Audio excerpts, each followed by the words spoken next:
welcome to this episode of Small Business Leaders Podcast. My name is Audra Adams. And my name's Lamar Powell. Our guest today is Brian Clark of Dad Joke Coffee.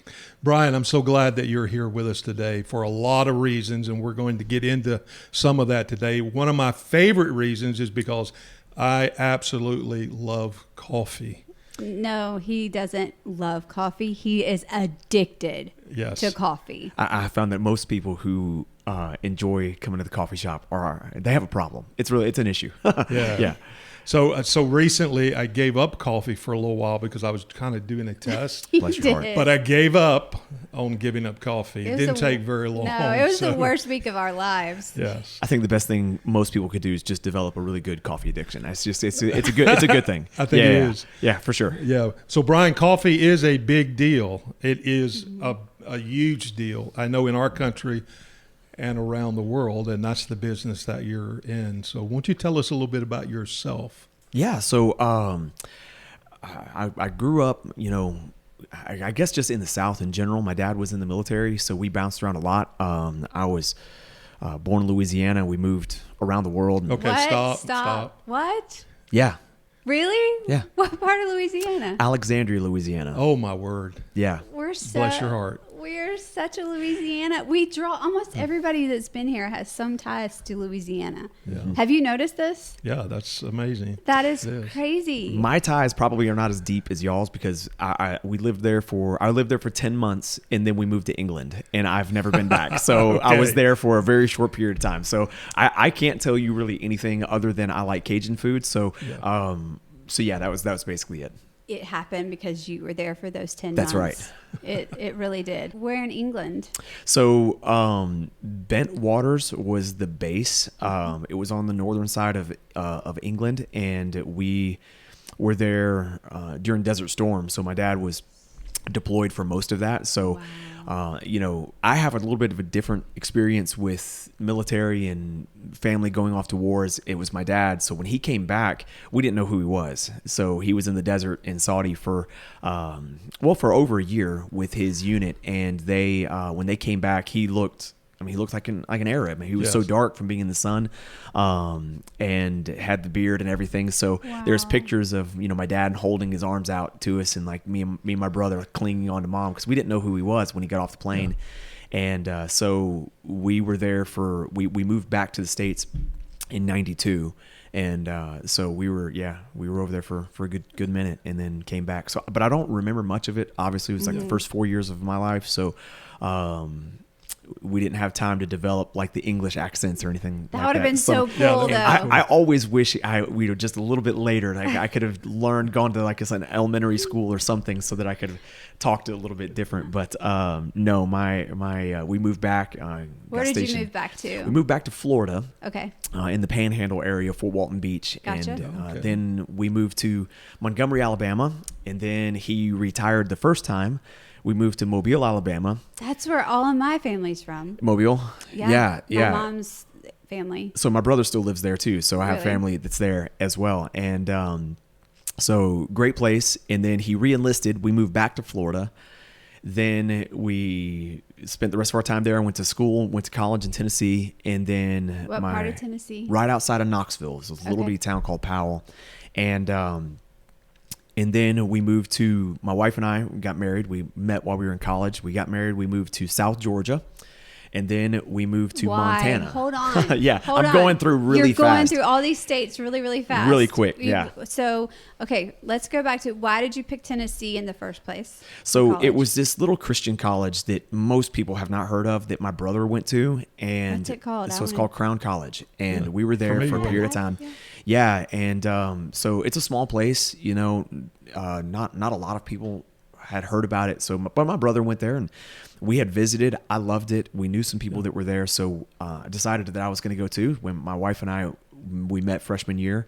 And so we both, our degrees were in ministry related type things. Oh, so, wow. She got hers specifically with helping teach English as a second language. So hers was more educational based. Okay. And so we got married. We moved to South Georgia. And when we moved to South Georgia, we moved there to help run a Christian camp. So we were, programs director for a Christian camp there. Mm-hmm. So everything from just the day-to-day schedule to planning out games to, who was doing what with the staff. There was a lot involved with that. So we did that for several years. And then we moved to Montana. You got to tell me how that jump happened. I'll try to condense because that can be a long story as well. So we went out there specifically to help a gentleman, with a church. He was moving out there to start a little church and needed somebody to work with the children. And so we moved out since my wife and I had spent all these years working as a camp director, working with kids, we decided we were going to go out and help him with the children. So we became the guy's assistant pastor, and we're out there for a while. Yeah. Did you do a ton of horseback riding? Like, did you see, this was before Yellowstone. So I had, yeah. It's very different from the show. It's not what is depicted on there really at all. It is it's beautiful. I have never ridden a horse. In my life. Still? Not still. It's like a fun story. I did ride a donkey when I was a kid. We went on a missions trip, with helping this orphanage down in Mexico when I was like 9. And so we were down there and we were going to do this horseback riding trail to go see this waterfall up in this mountain somewhere. And these, this guy puts me up on this horse, and I was so excited because I was like, man, I get to ride on this horse. And they ran out of horses for all the teenagers. So my parents came to me and said, Brian, they need one more horse. We're going to pull you. So we're going to let the older kids go. I'm not bitter about this at all. But, childhood trauma, right? No. So they pulled me off the horse, and some teen girl got on the horse, and she's riding exactly through. who got on that horse. I know, yeah, that girl, yeah, who will go unnamed. Oh no, I'm just kidding. I actually don't remember, but we got there, and I felt bad. I was like crying, and this Hispanic guy comes up to me, trying to make it. He saw I was devastated. He was trying to make it all better, and he says, I have something special for you. He says, we have donkey. And he pulls me, he drags this donkey up because he didn't want to come. Yeah. He says, they're special. They ride horse, but you ride donkey. And and of course the adults thought this was the funniest thing in the world. And we have a picture to this day of facing the camera and all the adults behind the donkey laughing at me riding on this donkey with this Hispanic man dragging it up the and everybody's trotting along beside me. Yeah. That's awesome. But maybe it might be time for a new memory. Total detour on that. But some yes, to answer your question, I never rode a horse in Montana. Okay. Small detour there. But how long were you in Montana? We were there for 8 years, and it was a good minute. Yeah, and moved back to this side. My wife is from Stokesdale, which is just right up the road. So we moved back and help some family and things like that. So it's been great. Yeah. Do you still reside in Stokesdale, or are you? So we live in Walkertown now, which is just right up the road from Kernersville, where we are currently. But it's 10 minutes, I think, to my mother-in-law's house up there. So we're just down the road. Yeah. How long ago was that you moved back? That was almost 3 years ago. So how do you feel about being in the North Carolina? You've been everywhere but North Carolina, it seems. I like it. It's cold in the winter, hot in the summer, because you're kind of in this weird spot, so it's not quite like Florida where my mom and dad are. Mm-hmm. It's not quite like, some of your other northern states that don't quite get as hot, but it's great. I love it. I love the falls here. The colors are beautiful. Right? You just can't beat that. Yeah. Makes hiking fantastic in the fall. Yeah. So we're going to what did you do when you moved here? What was your vocation? So when we moved back, let's see if I can condense this. Working in the ministry doesn't pay a lot. Yeah. So are you serious? Shocking. Yeah. Shocked. Can't believe it. So while I was working with these children out in Montana, I did everything you could possibly imagine. One of the things that I did was I worked for a auto body shop, specifically cleaning all their cars. So they taught me how to buff and wax and get things really clean. And so I I learned how to detail cars really well. So if we ever fixed a car, I would detail it before we gave it back to the customer. So when we moved back, I said, I'll just start up a little mobile detailing business. Oh, Sure. okay. And I really did it just as a means of income. Sure. Really, I had the stuff for it. I had the knowledge for it. And on our move back, I started calling people saying, hey, I'm coming to the area. This is what I'm starting. Here are my prices, because I had already figured all that out. And I had stuff lined up and booked before I ever even got back. So that was a blessing. It was great. Did it for a while. And, I wasn't very passionate about that. Sure. So it was just something that I did as It was just a means it to was an just a end. means to an end. And to give us some time and some buffer to figure it out. Yeah. While we were out west, we had some friends of ours who had this little coffee shop. And it was like the coolest little place. It was really neat. And we helped them. They roasted their own beans. We did a lot of things. And I told my wife, I said, that would be fun. If I ever had the opportunity to do a coffee shop, that would be something that I would enjoy doing. One, I really like coffee. I would never do anything like give up coffee for a period of time. I don't know who would do that. Yeah. Don't ever do that again. Yeah, don't do it again. Right. It hurts everybody. Brother, Yes. that's ridiculous. But Yes. so I've enjoyed coffee over the years. So when we got back over here, I found out quickly that coffee trucks were very popular. And I thought, now that's something I can get behind. So we started to develop a menu, and that was kind of the beginning stages of that. Yeah, is just working with a menu. So really, what I'm hearing is you were doing something that you weren't passionate about, but you had this idea of something that you maybe could be passionate about, and you just put your eggs in that basket. Pretty much, yes. So working in the ministry, you work directly with people. Yeah. I enjoy people. My wife tells me very much that I'm the people person of our relationship. If she could stay at home with a cup of coffee, a blanket, and a book, she's happy. I, however, could never do that. Yeah. I just could not. So doing the coffee shop affords me the ability to meet and interact with a lot of people. So to be truthful, that's really what I enjoy the most. When you start a coffee shop, it's about 20% coffee and 80% business and people. Most people think, well, I'll just get into coffee because I've read a lot, or I know a lot about beans, or I know a lot about how it's roasted, or how to make a good cup of coffee. It's so much more than that.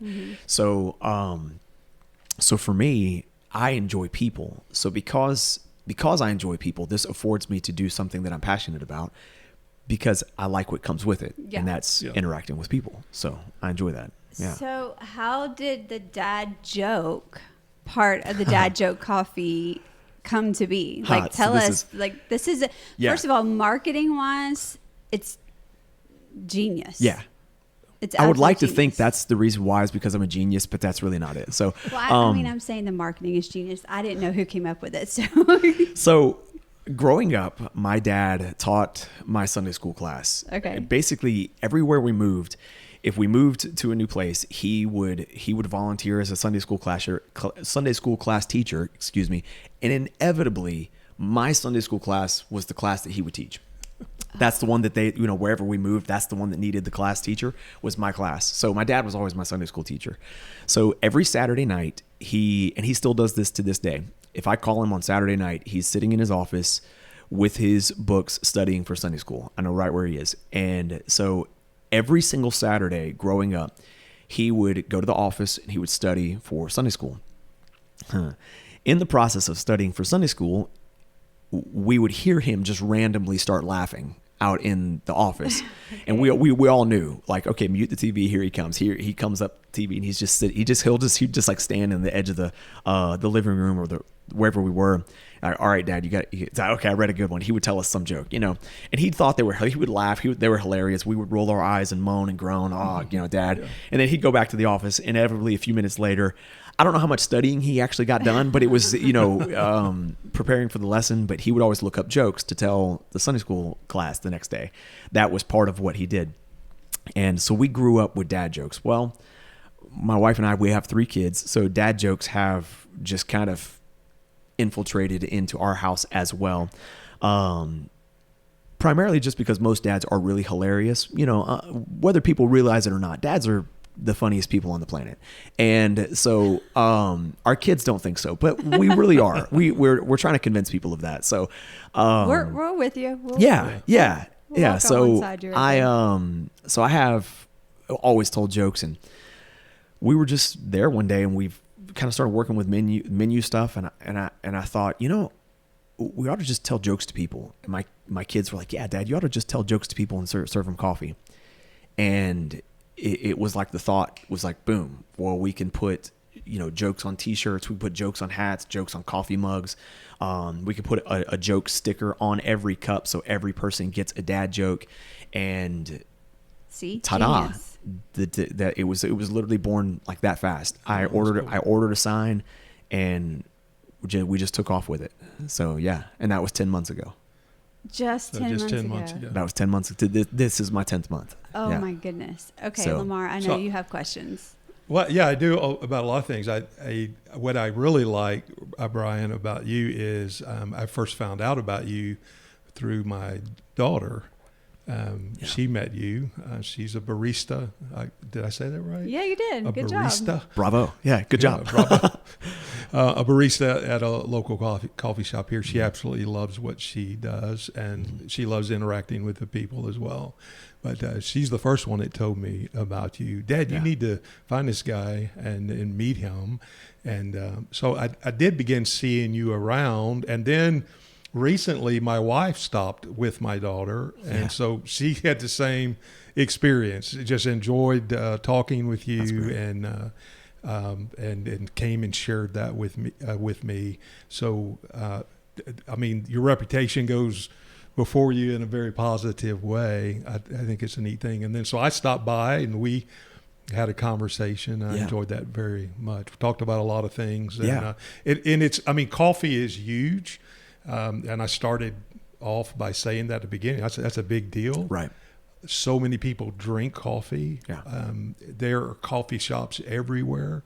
And it's not just an American thing. It's a thing all the way around the world. And I do think that in any economy, there's room for as many coffee shops as can be. Like, I think that they are all going to be frequented. I think and also, too, I think about in the past with coffee, I grew up in South Louisiana, and our coffee brand was Community Coffee. They were located in Baton Rouge. Yeah, Jonathan Still, my husband, that's all of him. And if you drank anything differently, there's something wrong with you, you know? Absolutely. But, it's just an important thing. So I think it's a neat business to be in, and then to be able to have those relationships with people as you serve them. I think it's cool. You didn't open a brick and mortar. No. So you were like, and you didn't even open a traditional food truck either. No. So tell our listeners. Yeah, how you started, because I saw some of that too. Sure, I was gonna get to that. So this is very interesting for me. So when you start a business, and this is like for anybody, when you start a business, you always see the people that you think, boy, they're really making it, or you see the businesses that you want to model after. So you almost get trapped into this. Why it has to be this in order for it to succeed. So when I first got started, I told my wife, I said, I'm going to pitch a canopy tent, and I'm going to carry tables with me and unfold the tables and take everything out of my truck every morning, and I'm going to put everything out. So I had a little mini fridge that I would carry with me that I would pick up and put in the back of my truck and take out every day. And I had a generator and a water tank already from the mobile detailing business. So I had my generator to power my refrigerator. I had to power my espresso machines, all those things. I had the water tank so that I could have running water. And I figured it out. So I had to have several things in order to start. Okay. So I called the state because I wanted to be compliant with all like codes and things like that. And when it comes to just a coffee shop, the barrier of entry is very low as far as what you have to have. Now, if I were prepping food and cooking food, it's much different. But because it's just coffee, everything that I had is prepackaged, everything is covered. It was very different. So I needed like a sink. I needed tables that I could keep clean. I needed a refrigerator, and I needed to keep everything covered. And the lady that I spoke to with the state was very kind, and she said, "You're set. Get going." I said, "Here we go." So I ordered my sign. I would drape it over the front of my fold-out plastic table every morning, and then put everything behind it, pitch my little canopy tent, put it over the tables, and ordered some signs that said coffee, would stake them in the ground in front of me. And I told my wife, I said, I'm just going to go out on a Saturday one day and just try it. So my official first day was like the last day of July last year. And I said, I'm just going to go out one day. I'm going to put my little signs out that say coffee, and I'm just going to see what happens. And about the first 10 people that stopped wanted to know if I was selling hot dogs.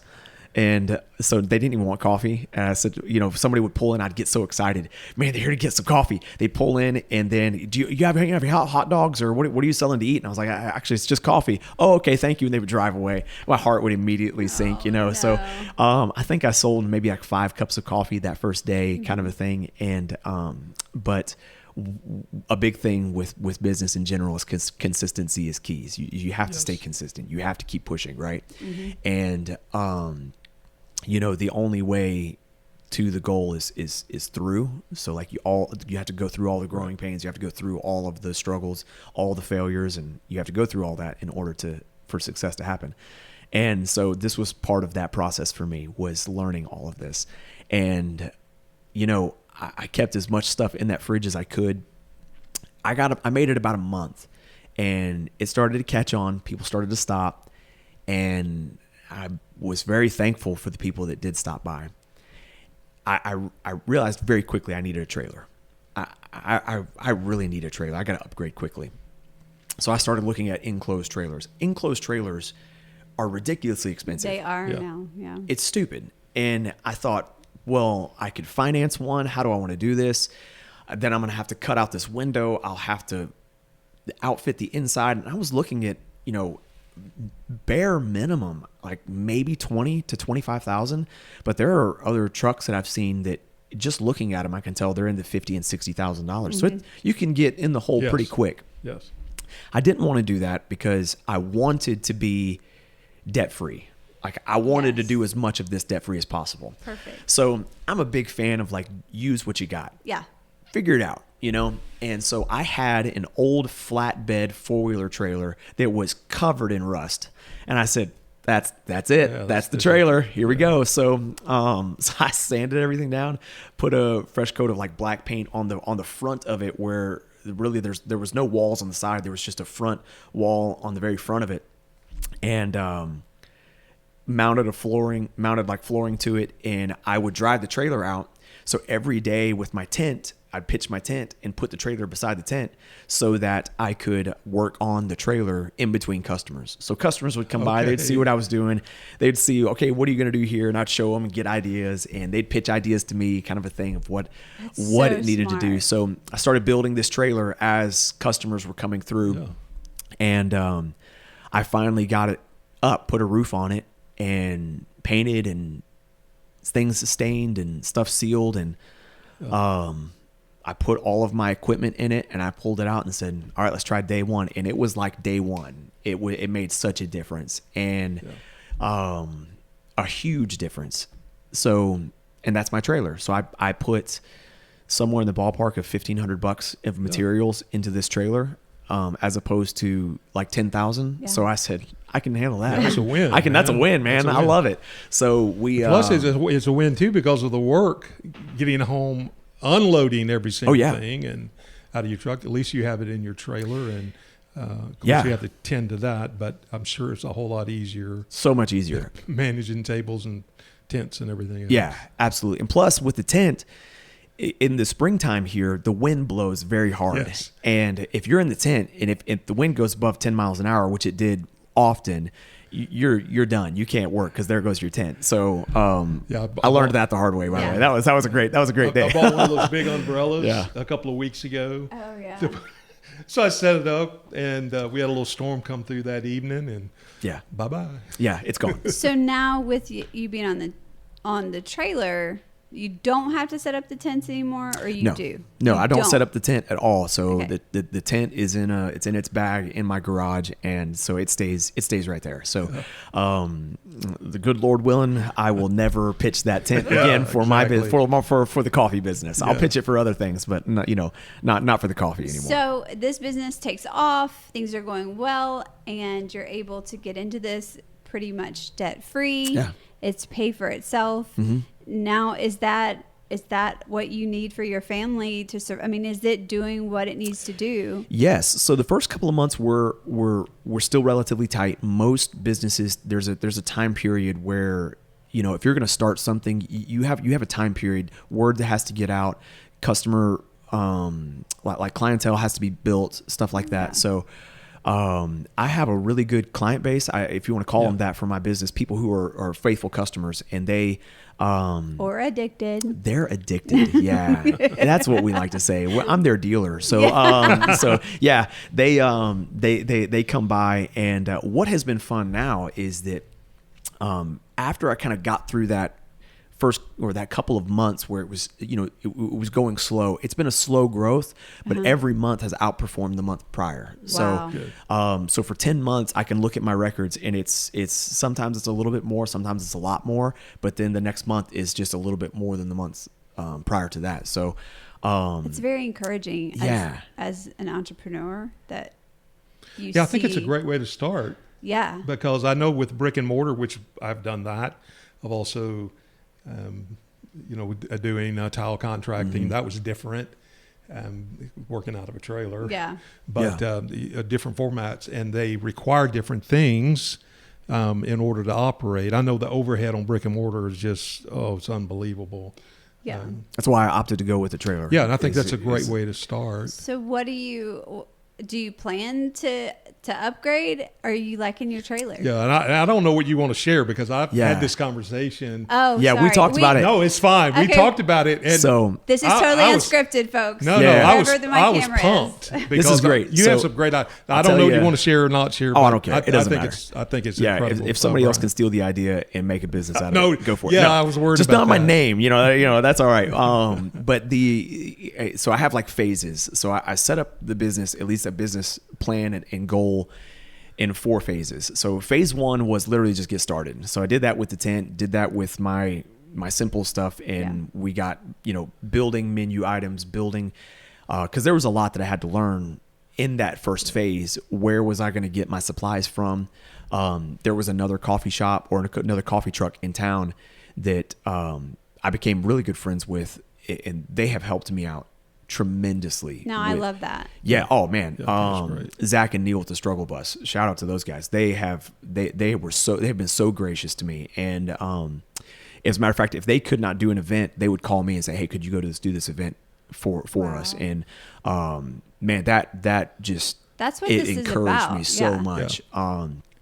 I don't think those guys will ever really know how much that encouraged And me. I think it's something entrepreneurs need to do. Yeah. I mean, that's one of the reasons we want to do this podcast, is to help teach people. That's one of the important aspects. Don't be stingy with your No, you gotta knowledge. have a Try to help people. You have a Well, network. great. Oh, and yeah. they make you better, and you might make them better. And Absolutely. then what you're talking about too is trying to plan things out in phases. Yeah. So it's great. So one of the things that they were kind of like looking at my setup a little bit, and he said, "Well, where are you getting your supplies from?" And I was like, "Oh, Walmart here, Amazon here." And he was like, "No. He was like, there's this coffee supplier in town. Go through them, get set up." So walked through that whole process, and that was a game changer. So those guys have helped me out tremendously, and that was all part of phase 1. Was I just needed to learn. I didn't know. I jumped into it with very little knowledge, to be honest. I didn't know a lot. I just knew I wanted to do it. So away we went, and we just started. So phase 2 was get into the trailer. Okay. That was like the next step. It was get into this trailer and start building the business with the trailer. And we're still in the process of doing that. So I'm still in phase 2. I'll be in phase 2 for a while, because I'm still learning how to make the most money with the trailer. So, Gotcha. And how to do that properly and do it well, and something that can continue to grow, so that I can see each month continue to grow.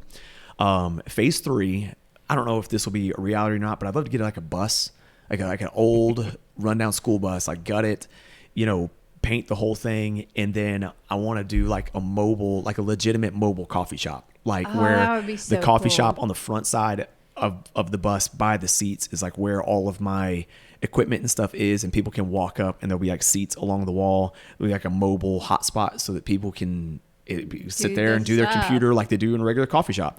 And I thought about the idea of getting like a double-decker bus. I thought that would be really cool. I thought that was so cool. Yeah, that way the bottom half could be that, and then have them all on top. I mean, they really do have those. Oh yeah.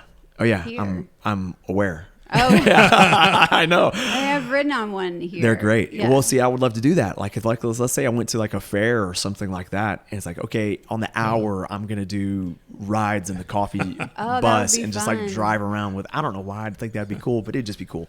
Hey, we have a great fair here. Yeah. So and then there's phase 4, and there's like sub points underneath all of this that I'm trying to line out. But phase 4 would be to get into a shop, and what I would love to do with it, kind of keeping the name of Dad Joke Coffee, is I would love to put like a stage on one side so that I could have like Friday night dad joke stand-ups, and that way dads could come up and tell their corniest joke, and we could vote on who, let kids go up and tell their corny dad jokes. Great. I think that would just be a cool thing, because I love doing things like that with my family.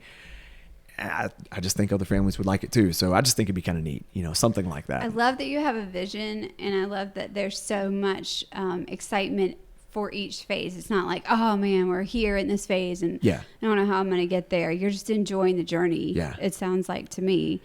And I did a little bit of looking through some of your things, and you guys are pretty creative as a family, it looks like to me. Yeah.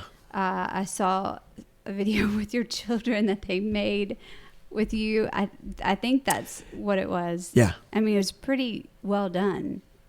Were you referring to like the laser one we had to go beams, through? yes. Yeah, so they're really obsessed with Mark Rober, who's a YouTube sensation guy, and he put out this challenge. So my kids are like, Dad, we got to do this challenge thing. So we did this whole scripted thing where they stole this little squirrel called Fat Gus. It's one of the characters that he has on his little podcast channel. And they had to really like cool. come rescue Fat Gus. We're going to do another one here in a couple weeks. So yeah, we're going to keep that theme going. That can be a thing. Yeah.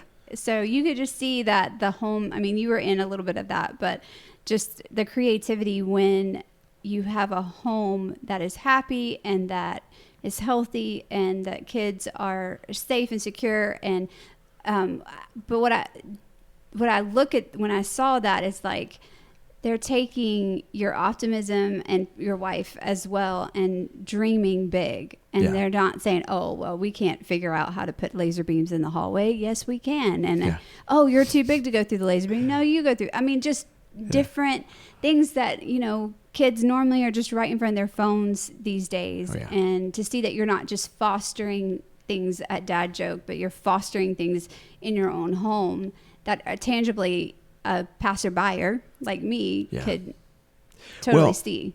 The whole entrepreneur life, that's a part of me. It's not everything of who I am. And sure. So my family, that's all of me. That's everything. So I love my wife. We've been married for 13 years, and we've had our ups and downs and struggles. Even recently, struggles that we've had to make it through. But I love her dearly and love my kids, and they work with us, so they know about the business. We have other little entrepreneur things that we do as well that they jump right into wholeheartedly. And now I leave and go places and they say, Dad, how many cups of coffee do you think you'll sell today? It's like, I don't know. We'll see. And then I'll come home and they'll tell me jokes, and then they'll tell me, this is fun. So I came home the other day and my son, he looks at me and I walk in the door and he says, Dad, he was so proud. He said, Dad, do you know why the man came home every day and sat in the same chair? And I said, no, son. He said, because that chair rocked. And I was like, That's really good, actually. He said, and then he kind of gets this look. He says, "You can put that on a cup. You can use that. You can use that. You could," as if he wrote the joke himself, you know, because I think he read it somewhere else, you know. But then they'll tell me jokes, and then you can use that for your business, you know, as if they're giving me permission. That's you know, they have it awesome. copyrighted. And so we touched on this earlier. Every cup of coffee, that no matter what cup it's in, has a dad joke on it with a sticker. Yep. And then you also will tell your customers as they come up, if they want a joke, you're ready to joke. Oh yeah. So what's fun now is that people will come specifically just to tell me jokes. They That's won't even crazy. come. They won't even come buy a cup of coffee. And it's like, okay, well, you could at least get a cup of Yeah, coffee get a while cup of you're coffee. here. You know, you Yeah, don't have to stop tell me a using joke. me. That's Stop right. using me. Yeah. It's a great time. I love, which I do actually love that, because sometimes I hear some good ones, and it's rare now that I hear one or somebody tells me one that I haven't heard. Really? Yeah, I hear a lot of them. So, and I read a lot of them, and I see a lot of them, all those kinds of things. So do you just wake up in the day and say, okay, these are the jokes I'm telling today? Like, how do you keep that separated in your head? Oh man, so you know, that's a tough question, actually. So I Well, do I'm tell a this. tough interviewer. Right, this is so difficult. But I have a series of jokes like at the beginning of the week that I put on the cups, and so every Monday and then throughout the week, if I need to, I'll print all these new stickers so that, you know, so I'm constantly kind of like rewriting jokes and stuff like that. And so I have this, what's the old joke? You know, where do dads keep all their jokes in a database? So I have a data. I was about to say database, but you know, there's the joke. It's the database that I have back at the house, full of all my stickers that I've done, and so we'll go through and kind of pick and choose now. I will reuse some, but because I've used a lot of them. So. I love your positivity. One of the things that I like about your social media presence is you're very positive. Yeah. You put that out, and I think that's so important today. And you got some pretty good dance moves. You like that one? Being That was in ministry, now I've seen a couple of them. I'm kind of jealous, actually. So if you're listening and you haven't seen my social media, what he's referring to is there's a couple videos where I would get like a clear cup and I would put like black coffee in there, but I would write like the joke, like the answer to a joke on the cup. So when the black cup of coffee's in there, you can't see it, but in the background, all it is just me doing stupid dance moves. and then there's the question that I would put on the front of the video with that, and it's the joke. And then at some point in time, I pour milk into it so you can see what comes up. Oh, that's and so you cool. can see the punchline is the idea. But the whole time I'm just in the background, just like so dancing. Smart. Yeah. Like, so how did you think of that? well, I mean, I saw somebody else do something similar where it was it was, you know, who needs a cup of coffee today, and they would pour it in and it would just say you. So And I so just you I did just it. took the Cool. concept Yeah. and said, well, I'll just do the joke and it'll be the answer to the joke That's on there. So so yeah, you can get all kind of ideas from social media of what other people are doing and just make it your own. Right. And so that's important for our listeners. That's why I'm asking, where do you, I mean, because Yeah. some things definitely are birthed on your own, and Sure. then other things are adapted yeah. because, you know, you're inspired by something somebody else did. And I think that that's cool. And you're not afraid to, you know, shake. I did see like fitness is another part of your, Yeah. Yeah, because Journey. he did the Murph.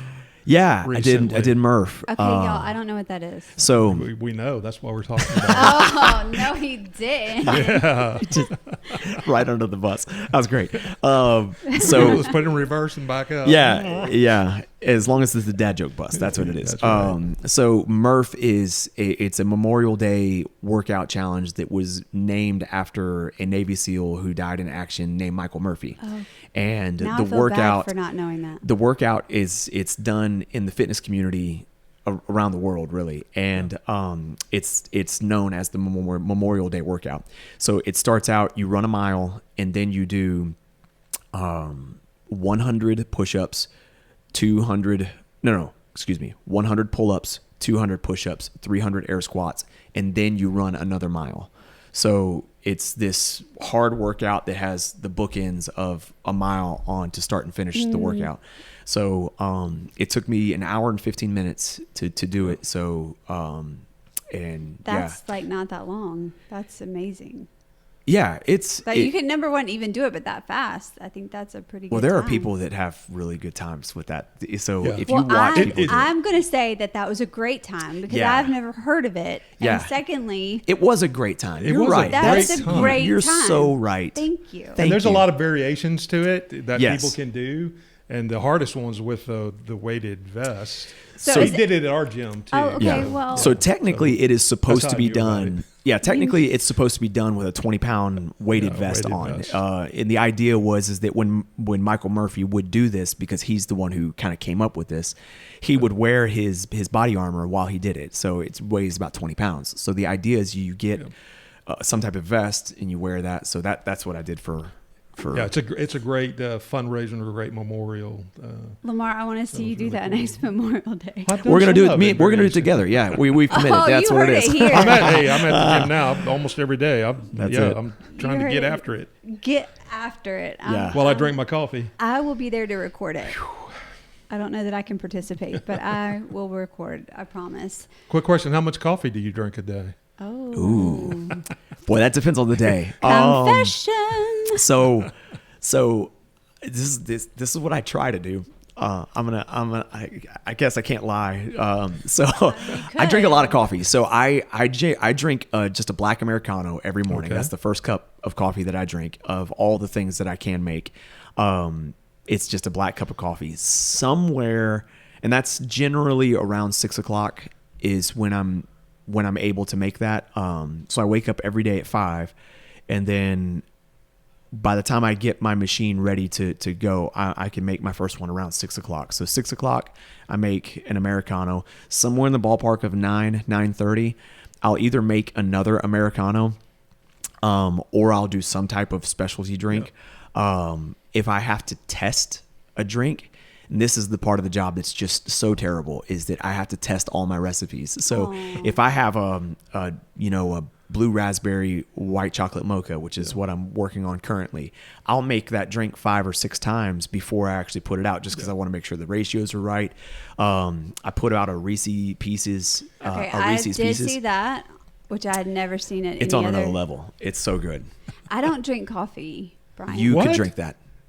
I'm What? just not finding this out. I feel like I kind of Well, I disappointed wanted to get at heart, to be okay, honest. Okay, well, I'm just kidding. okay, Well, if so I'd have known that, Brian, we'd have. You did done know something that. different. We're Don't all ever- judging you right now. No, I'm I just kidding. feel it, and I let us get this far into the podcast before I let that out. Well. I've never liked coffee ever. Do you like the smell of coffee? Word.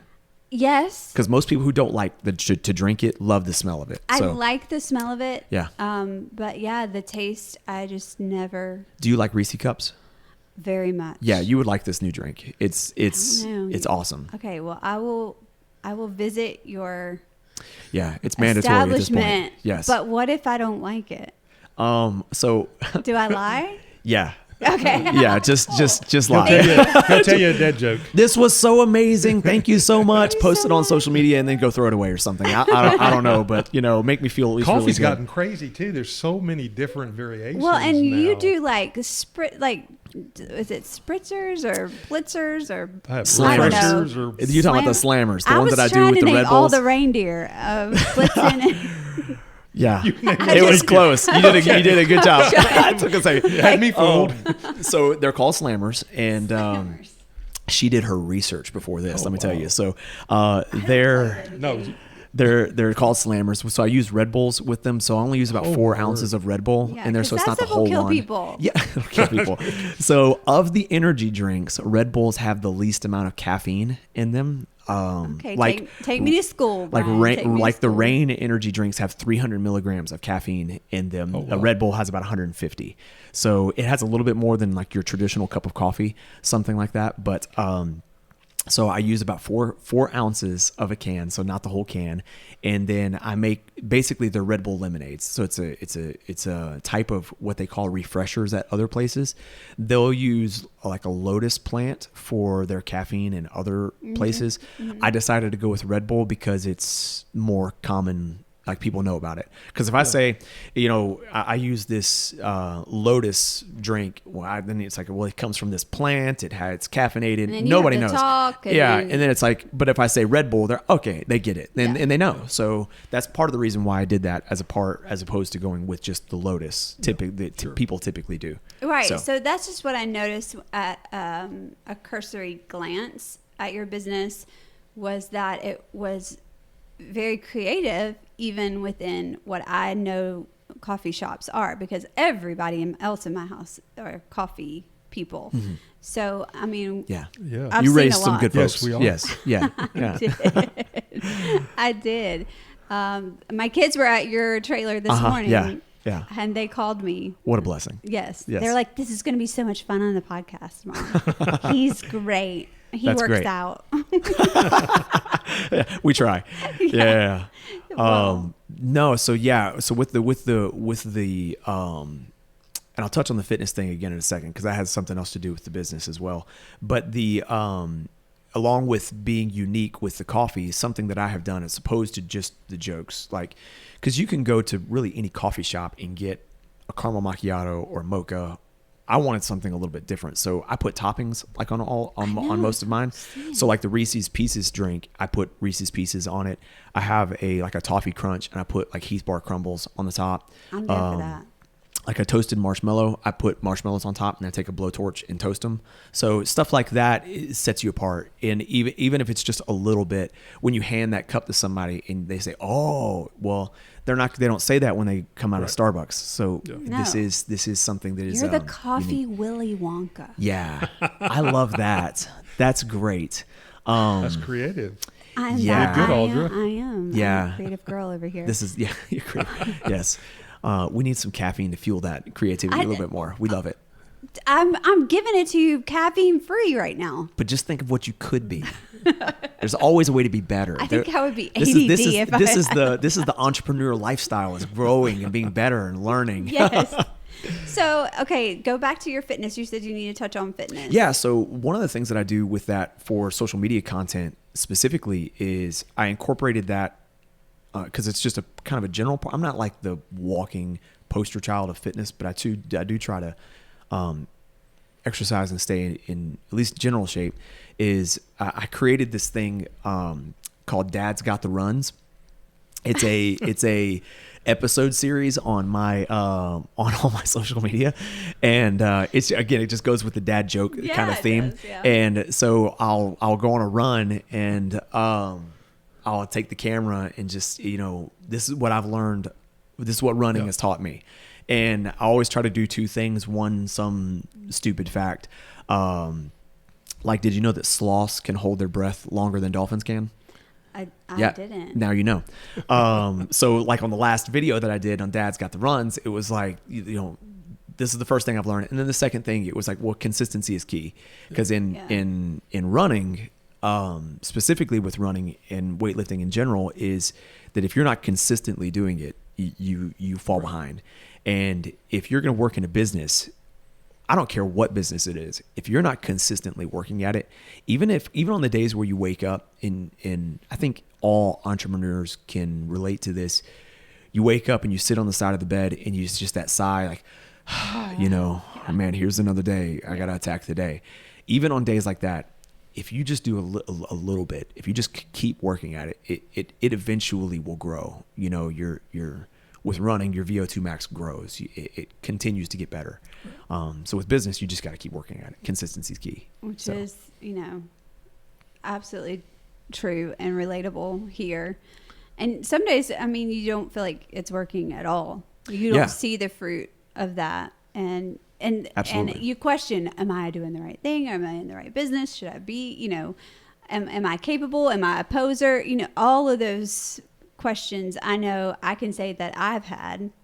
True confessions of an entrepreneur, small business owner over here. All entrepreneurs have had that. Yeah, because the buck stops. Yeah. The buck stops. Yeah. And if there's no bucks, everything stops. Everything stops. Or let's just say, one piece of equipment goes down, and now you're stuck, and you have to figure it out. And there is no like, well, what if? It's like, no, it has to work. Right. Like, this will work. And or like somebody comes by and they'll say something snarky about what you're doing, and then then you're in your head and you think, oh no, am I doing it right? Right. Because I've had all of that too. Something goes down, somebody says something negative about your business or to you about your business, and then you start to question it all. And but you just gotta keep moving with it. Which I think is perfect advice. Yeah, I think it's great advice because you're talking and I'm thinking about all kinds of things, just personal experiences with all of that at play. You have to be an expert troubleshooter all the time. You have to know how to pivot. The consistency you spoke of is so vitally important. So many lessons there for people to learn. At the same time, keeping that part of hopefulness, and because I feel like you have to wake up every day with, well, today, if I show up, it could be better, or today I might get the idea for this particular thing, you know, and you're setting yourself apart and you're walking in your purpose. I believe that you're a man who understands that you're here for a purpose with a purpose, and you seem to be being used in a positive way in a negative world. Yeah, there's a whole lot of negativity, especially when you try to start something that's outside the norm, right? So in most entrepreneurs, there's a period of time where as you're growing, you become lonely because you're leaving behind in a lot of cases, you're leaving behind the people who are not growing with you, but then you have not found the people that you're growing to be. Right. So there's this growth period where it's kind of lonely, and, your family looks at you and says, well, why in the world are you doing that? Why don't you just go get a job over here and do? I don't want to do that. I want to do this. Right. And all of a sudden there's this distance that happens because you're on this path and nobody's going to go on that path with you. You just have to go for it. And even on the days when it's not perfect, right? Because that's another thing with entrepreneurship. It has to be perfect.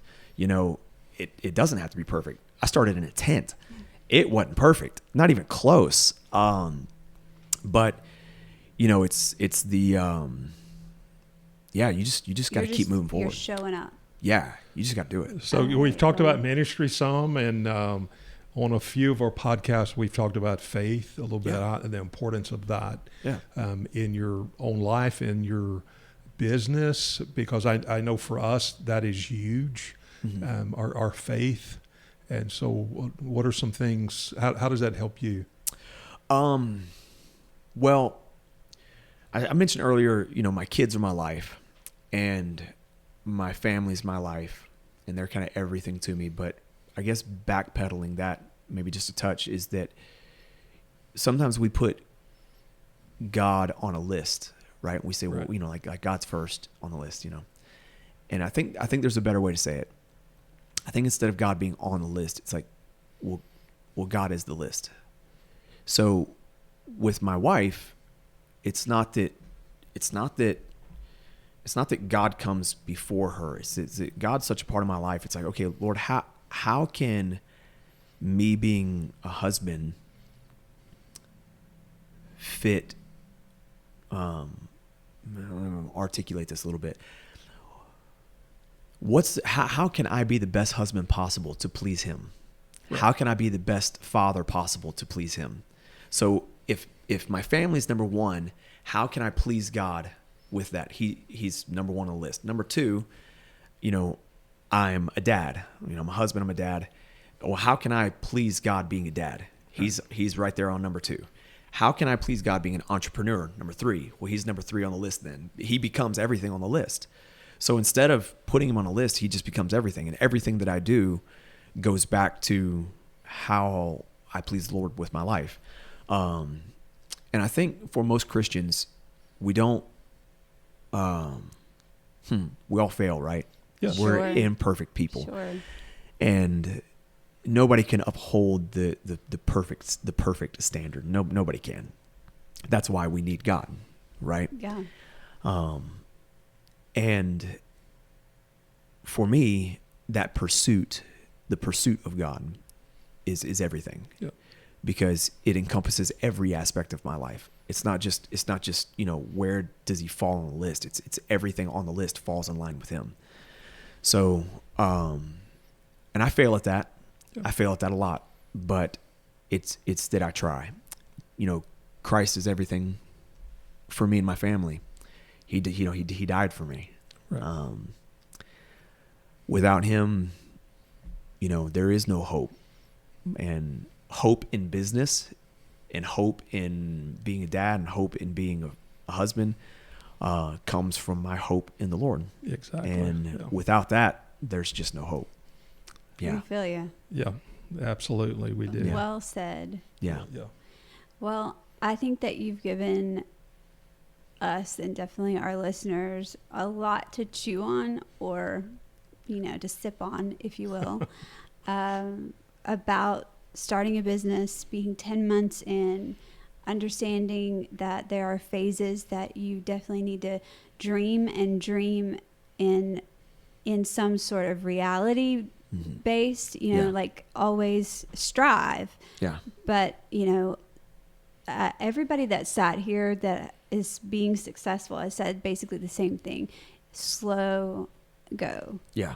As you get to one position, then you are ready to move to the other. Yeah. The other interesting thing that I really identify with is what you said about that middle part of leaving those behind and not yet being where you're going to be. Yeah. And in that space, you know, if our listeners are in that space, to let them know they're really not alone. Like No. they're being seen and heard, and Yeah. other people are just walking. We're just now vocalizing that, and so I think that is a huge benefit for anybody in business. Yeah.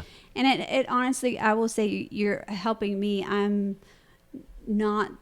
I have areas to grow in, especially I'll say it myself. Social media. I'm doing better, right, Daniel? Yeah. Daniel, say it louder.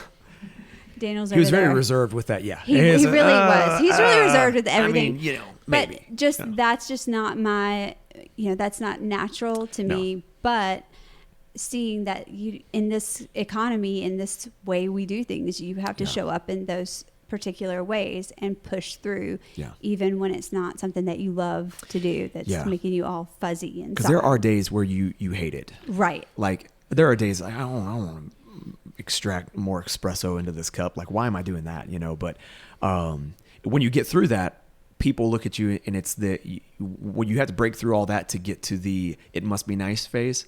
That's what I call that, where people look at you and, oh, it must be nice. But what they don't see is they don't see all that other work. Nobody ever sees that. No. Nobody sees that. But we're bringing that to light, and I feel like hopefully we see you, and hopefully our listeners are being seen. Yeah, and I love it. I love it because you don't have to be perfect to do something, but you're striving to be the best you can be to serve your customers, to have an impact, you know, in your family, your church, our community, that type of thing. And that's really the goal. That's what makes your type of business very attractive to me, wanting to support you and other businesses like yours, because it's, you know, I see that. And even if there's a failure, you know, you see somebody really working hard at trying to make it right and do right and to serve in the right way is very important. So what's the best way for everybody who is around and about our area, which is Kernersville, North Carolina, and you can come from anywhere you want to come from to try some dad jokes? I had a lady from Salem Guatemala too, come by and see me one time. Yeah, she was like, I follow you in Guatemala. And she showed up here too. Seriously? Yeah, seriously. Wow. Her son, I guess, lived here and he followed me. So she was down in Guatemala. She says, I live in Guatemala. And I was like, no, that's kind of cool. You need to tell me your story. Yeah. But she had family connection here. So when she came up to visit, she came by to see me. The best way to follow or to find me really is to follow along on all my socials, which is just Dad Joke Coffee. So it's on Instagram and Facebook. I don't have a Twitter or anything else. It's just Instagram I don't and think Facebook. there's Twitter anymore. Yeah. Oh, yeah. It's not Twitter. No. Yeah. I see. That's how behind It's an I am on that. alphabet So letter. yeah, it's an alphabet letter. Yeah. So Instagram and Facebook, Dad Joke Coffee. You literally just see the guy on the little picture in the very front, and I post my schedule every Sunday of Okay. where I'm going to be that week and when, because it does change. If somebody books me to come someplace, a school or a car show or a business, then I'll go to those, and then I'll post that I'm at the parking lot of the church where I post up most of the time. I'm there on all the days that I'm not booked to go someplace. Okay. Well, you heard it here. We want to thank you so much for coming to our little studio and sharing all that you've shared with us. Well, this has been wonderful. I've enjoyed this very much. Thank you for letting me come. Maybe one day we get a chance to do it again. That'd be great. Absolutely. Thank you all. Absolutely. And for all of you out there that are listening, follow Dad Joke Coffee, and also follow Legacy Podcast Studios on Facebook, Instagram, Everywhere. TikTok, Spotify, YouTube, Apple Music. Yes, all those places. All the places. Find us, follow us, Like us, subscribe. subscribe to us, and This sounds like share. Share it with everybody. Share with everybody. And until next time, y'all take care of each other. Bye. Bye.